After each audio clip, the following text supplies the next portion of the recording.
ماحول اور زندگی کا سٹریس۔ ہمارے یہاں ہر ایک سے وہ سوال پوچھے جاتے ہیں جو ڈسٹرب کر دیتے ہیں۔ یہ سوال شادی، جاب، گھر، بچے، طلاق، بیوگی، عزیزوں کے رویے یا پھر خاندان میں ہو چکے کسی ناخوشگوار واقعے سے متعلق ہوتے ہیں۔ زیادہ سوال شادی، اولاد، جاب وغیرہ سے متعلق ہوتے ہیں جو خاص طور پر والدین کو ڈسٹرب رکھتے ہیں۔ ہماری مائیں ان سوالات کی وجہ سے اپنا بی پی ہائی رکھتی ہیں، دل کی مریضہ بن جاتی ہیں، لڑکیاں احساس کمتری کا شکار ہو جاتی ہیں، لڑکے بھی بوکھلائے پھرتے ہیں۔ ایک اور مسئلہ ہے کہ جیسے جیسے انسان ترقی کر رہا ہے، یہ مسائل کم ہونے کے بجائے مزید بڑھ رہے ہیں۔ جن کی شادیاں ختم ہو چکی ہیں وہ ذہنی اذیت کا شکار ہیں، اور چونکہ شادی چل نہیں سکی تو انہیں ناکام ہو جانے کے طعنے دیے جاتے ہیں۔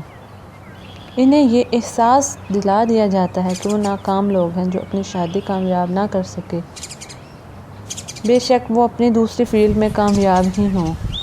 بہتر ہے کہ وہ تمام لوگ جو ایسی کسی صورتحال سے گزر رہے ہیں وہ خود کو ذہنی طور پر اسٹرانگ رکھیں، اپنی زندگی پر دھیان دیں، پڑھیں، ہنر سیکھیں، آگے بڑھیں، کسی کام کو معمولی نہ سمجھیں۔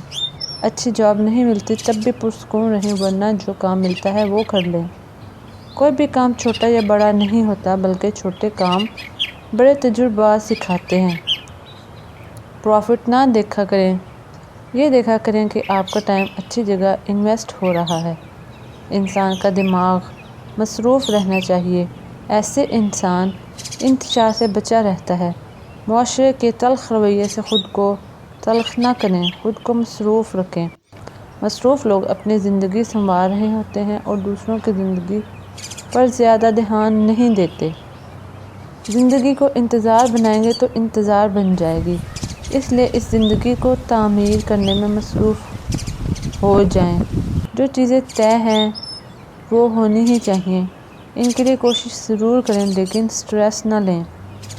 واقعات ہوتے رہتے ہیں، باتیں، سوالات، تنقید، طنز، تلخ رویے، یہ سب چلتا رہتا ہے، آپ خود کو ہلکا نہ کریں۔ زندگی پھولوں کی سیج نہیں ہے، لیکن یہ مکمل طور پر کانٹا بھی نہیں ہے۔ ایک چیز طے ہے کہ اگر آپ کوشش کریں تو کانٹے پھول بن سکتے ہیں، اس لیے خود کو پھول بنائیں، کانٹا نہ بنائیں۔ ایسے سوال پوچھنے سے باز رہیں جو کسی کو ڈسٹرب کر رہے ہیں۔ طنز سے بچیں، اللہ کو طنز کرنے والے لوگ ناپسند ہیں۔ دوسروں کا بی پی ہائی نہ کریں، بلکہ انہیں ہلکا پھلکا کریں۔ انسانیت کی خدمت صرف پیسے سے نہیں ہوتی، یہ تسلی، دلاسے اور اچھے الفاظ سے بھی ہوتی ہے۔ فی زمانہ صرف ایک کام کرنا سیکھ جائیں، اپنے کام سے کام رکھیں، آپ بھی سکھی رہیں گے اور دوسرے بھی۔